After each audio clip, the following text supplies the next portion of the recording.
Hello and welcome back to another EU4 Let's Play video. Where we last left off, we, as Sweden, got our independence back from the Danish. And then after that, we declared war on Novgorod and took a bit of their land. Now we're dealing with a minor rebel problem, but nothing that shouldn't be unmanageable.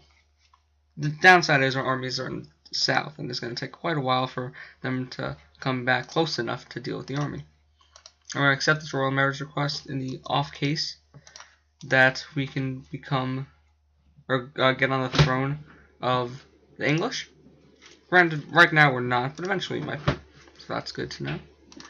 We're also dealing with Muscovy because Muscovy's gonna want our land because of the fact that we sort of took what they view as theirs. They get a mission to take over the dashed lines, which are claims.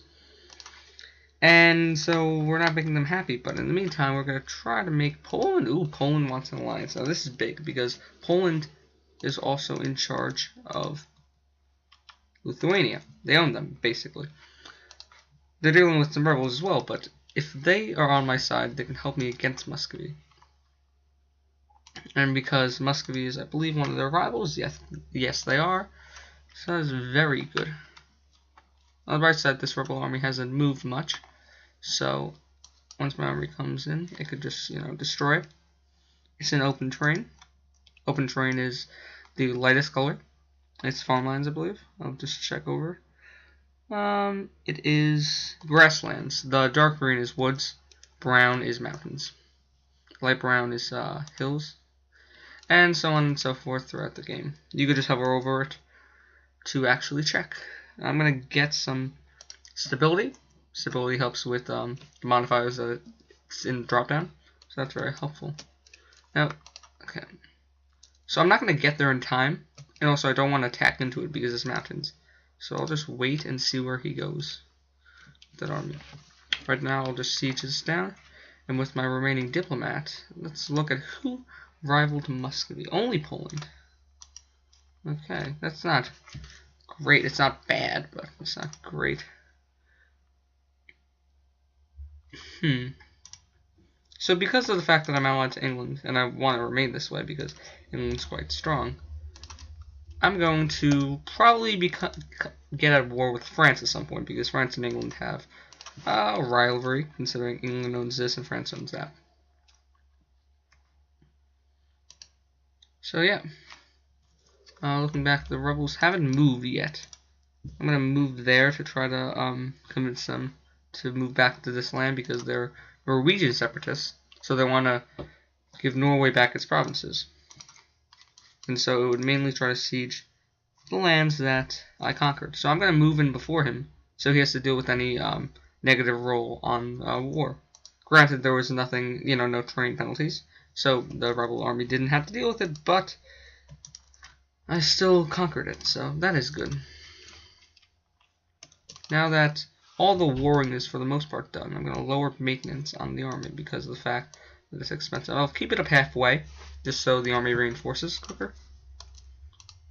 But in the meantime, I'm going to turn off some forts that I do not need to have activated because the chance of war currently is pretty low. So now we have some free diplomats, and with them, I'm probably going to start spying on Denmark. Now, spying is used to fabricate claims, which is used to either claim province, or fabricating claims gets you a claim on a province, which makes it cheaper to core and become a core province. See over here, we're coring these provinces. It makes it faster to core. That's why coal is coring faster than Universalis and Neva. But beyond that, it also allows you to declare war on them. I'll move my armies into a central location, off of any front line, so I don't have to deal with that. Rebel province seems low, so I don't have to deal with that. Also, I am going to increase autonomy here, just so I don't have to deal with any rebel problem in the near future. Because although there is a likelihood of it, and I'd rather not deal with it. In other news, my legitimacy is going to be low for a while. It's not growing very fast, so That's not great. Don't do this mission because it's easy, because I just need to get Bohemia to like me, and this is Bohemia right here. And I get some diplomatic power. Now, I didn't really go over this in the first episode, but one of the most important things in this game is your monarch points. The admin power, diplo power, and military power. These are how you get technologies. This is how you get a leg up on the opponents in the game. They could be used for any number of different purposes, from developing a city to get more money for you, to buying techs. So it's quite important to have. I'm going to quickly just increase my military spending just to get them all up to near perfect condition. That one's still a little bit low, so I'll just drop it a little bit.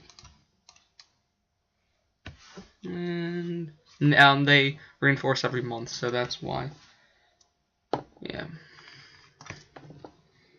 So yeah. Now that everyone is at the height of their power, I'm going to lower down my strength, or lower down my military spending, and probably purchase some more units. 2 more infantry. The more, on average, the more troops you have, the better chances you're going to win a war. So it's important to have a large army. So right now I'm waiting for corps to finish in the east. I was improving relationships with Muscovy just so they don't kill me, because if they do kill me, I will not be happy, for more than obvious reasons. So it says we could take a tech, but we couldn't because the Renaissance every year increases by 1%, making techs harder and harder to purchase. But it only takes a little while to. And so we took this tech for diplo power, and basically you want to always check up whenever you can. For the most part, you want to do it as soon as possible for the most part. Because the faster you get it done, the faster you can get the next tech, and later on techs in the game are very powerful. I'm not going to go into detail about that now, but they just are. So after those 2 big wars, we have to let our manpower reserves increase. It's lowered by half, and once it hits 0, then your troops don't reinforce, and then bad things happen. It's not very good when that happens. So I'm just going to wait now. We're making a sizable income, so I think I'm going to buy advisor. Now, you want to buy advisors that, if you're only picking one, and you're not preferable on any type of monarch point generation, then you want to just pick one that helps the most. Now, I don't know which that is, but I'm going to look at my technology now. In admin power, I'm the most behind. Military power, I think I'll get on time. And I already have a sizable income power. So I'm going to go for this guy because he's going to lower my inflation. Granted, I do not have a lot of inflation, but the sooner I get it down, the sooner it's out of the way, and sooner it's done, and or I don't have to deal with it. So yeah, Bohemia could actually become a pretty powerful ally, as long as Poland doesn't like them. Now, I want to keep Poland as a strong ally for a while, because of the fact that they are strong. So I don't really want to get into a problem with them. Slowly, however, I have to eventually deal with the fact that Denmark is in the way here, and I'll probably be claiming these provinces as I do. So yeah. Now it's important to claim provinces like fast-ish, because as they can discover my diplomat, and I would lose a sizable chunk of my power, my what's it called, my spy network. So the sooner you get it done, the sooner you don't have to risk losing it again. Now right now I just want to make a sizable income just to have a good reserve for money for later on. Because it is bad to run out of money, because then you have to take loans, and then you have to pay. There's interest on the loans, and then they cause inflation, and loans are unfun to deal with. There's another campaign where I'm playing as Ayutthaya. It's a Southeast Asian country. And I had to deal with loans for a while, and it crippled my economy for a good chunk of years. Like, we've only been playing this campaign for less than 10 years. We had to deal with the, what is it called? The, loans for like 10 years out of that. So, it isn't fun. So we just took an admin tech, and that admin tech allowed us to build temples. Now, temples are buildings give provincial modifiers to each province. So this temple would increase our taxation by 0.2 per month. Now that doesn't seem high considering we're spending 100 ducats to pay for it, but that lasts for the entire game.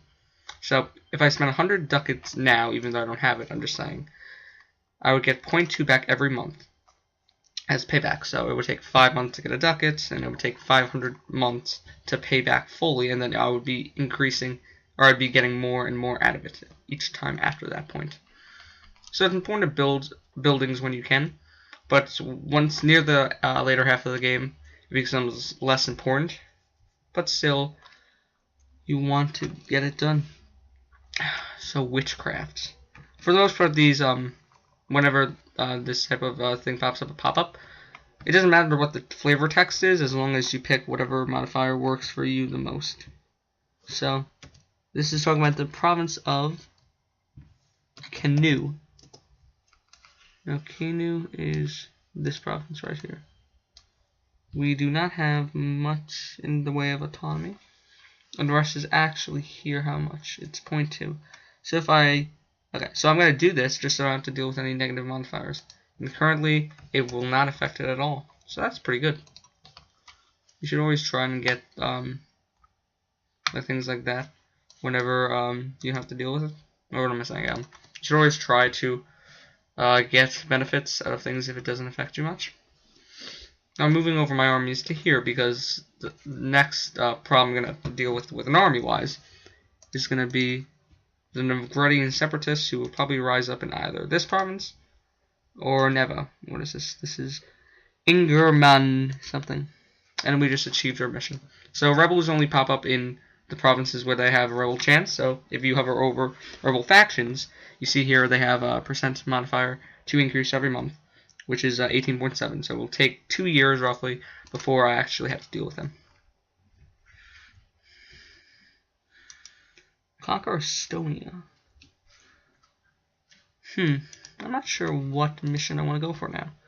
So I always want to conquer Gotland because the Danish are, you know, the Danish. And I don't like them.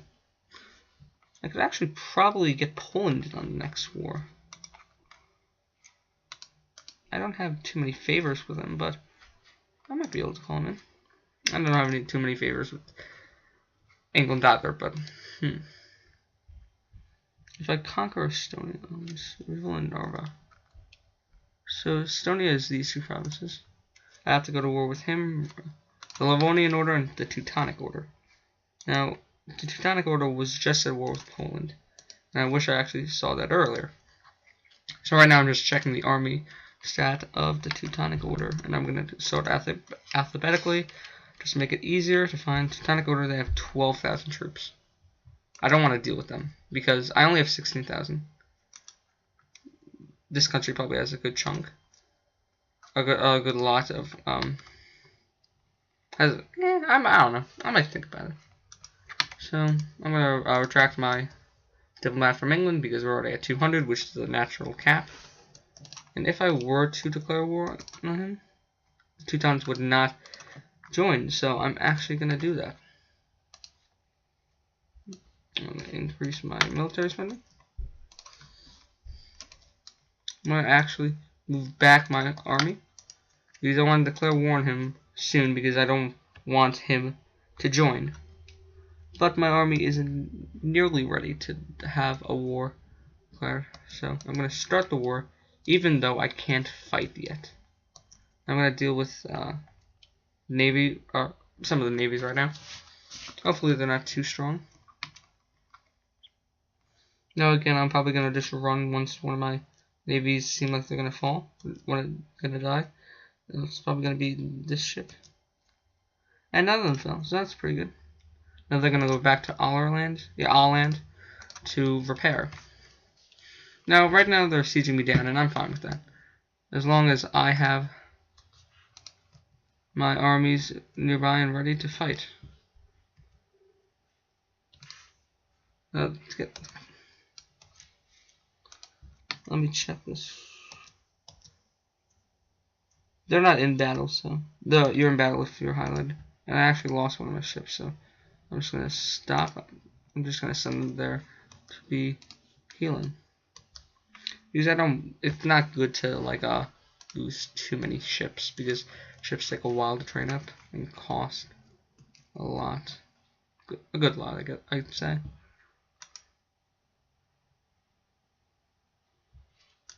Now I'm gonna try to trick the AI into attacking me by moving this way. Oh, what? So that wasn't ideal. I just lost like my entire army. But for some reason, I squished Riga very easily. So right side, I basically took them out for the most part. Downside, I lost my entire navy, which isn't good at all because it's gonna take a while and a lot of money to get that navy back. Now I'm gonna send half my troops there. Splitting up, they're not strong enough to attack either one of the armies, so I don't have to deal with that. Downside is we're gonna have to deal with another rebellion pretty soon, so that isn't gonna be fun. But if I could deal with what is it, the Livonian Order, if I could deal with them pretty quickly, pretty swiftly, then I'll be ready to then deal with the rebels in Novgorod. And Novgorod being right here, going to be close to the action. I'm not going to have to cross my entire country to get there.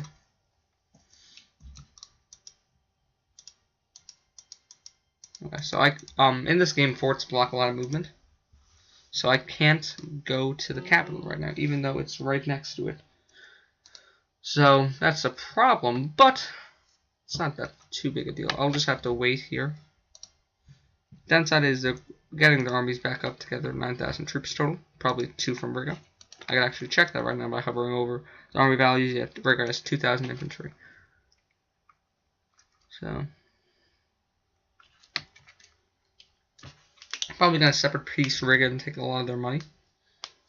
And what I'm probably gonna do is deal with this first fort. The rebellion is probably gonna pop. I'll deal with the rebels, and then I'll probably take out Riga. Maybe. I don't know. Now it's important to note that this siege is on the coast, and coastal sieges take a lot longer because they have a -2 modifier. So that isn't helpful. It's actually quite deleterious, I'd say. But slowly and surely we're going to get increased siege status on this fort. Now each incremental siege status increases the % chance that we're going to take it.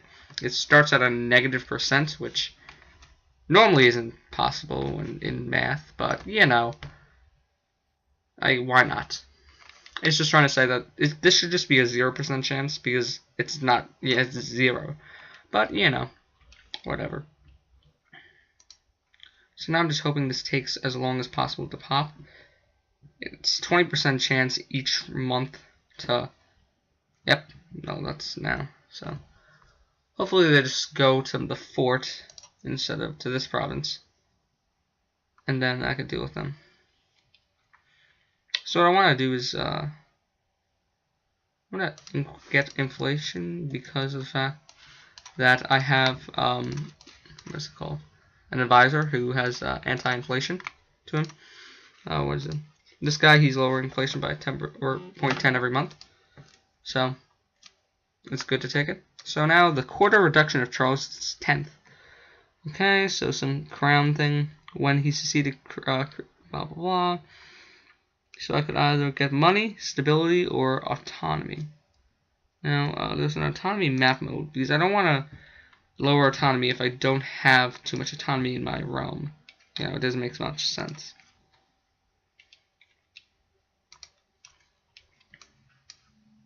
So in these provinces, they're 0. In these, they're 25, but that's because I think an estate owns them. So I'm just going to go for the stability. It will make it faster to do that, do the conversion, because stability increases the chance for a conversion. Now that's really helpful. I'm gonna wait here. I'm gonna send this army down.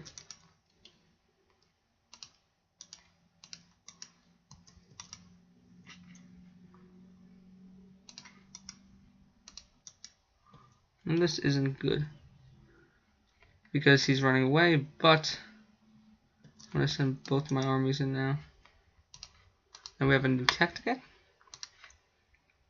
And it's a military tech. So I'll take it immediately because I'm at war. Now, I can improve my units right now. But the problem with that is...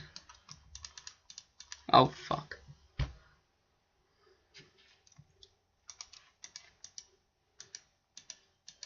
Oh, I don't want to deal with these rebels. I'm just going to retreat because there's no reason for me to fight the enemy's rebels. Ooh. So, oh no, they're going north actually. The coal. Now, coal is, not the best problem to fight in, but it could be worse. So I already took one of their forts, so I could already probably take what I want from this war. But I'm also going to want some other things. I could take them as a vassal. But I think they're too, they might not be too strong. I don't know. So now I'm just going to check if any of my allies has any desire for the land. Now he does. But if I imagine if I make him a vassal, what I might do is I might make Rig a vassal of myself. Now this separatist is quite annoying because I'm having to move my entire army away from my attacking front and deal with him. But there, guys, I'm going to call it an episode. Doing pretty well. War after war after war. Or war after war after war. This war seems like it's going to go well, but to see how it will end, join me in the next episode of another EU4 Let's Play series. Like, comment, subscribe if you want to see more, and see you next time. Goodbye.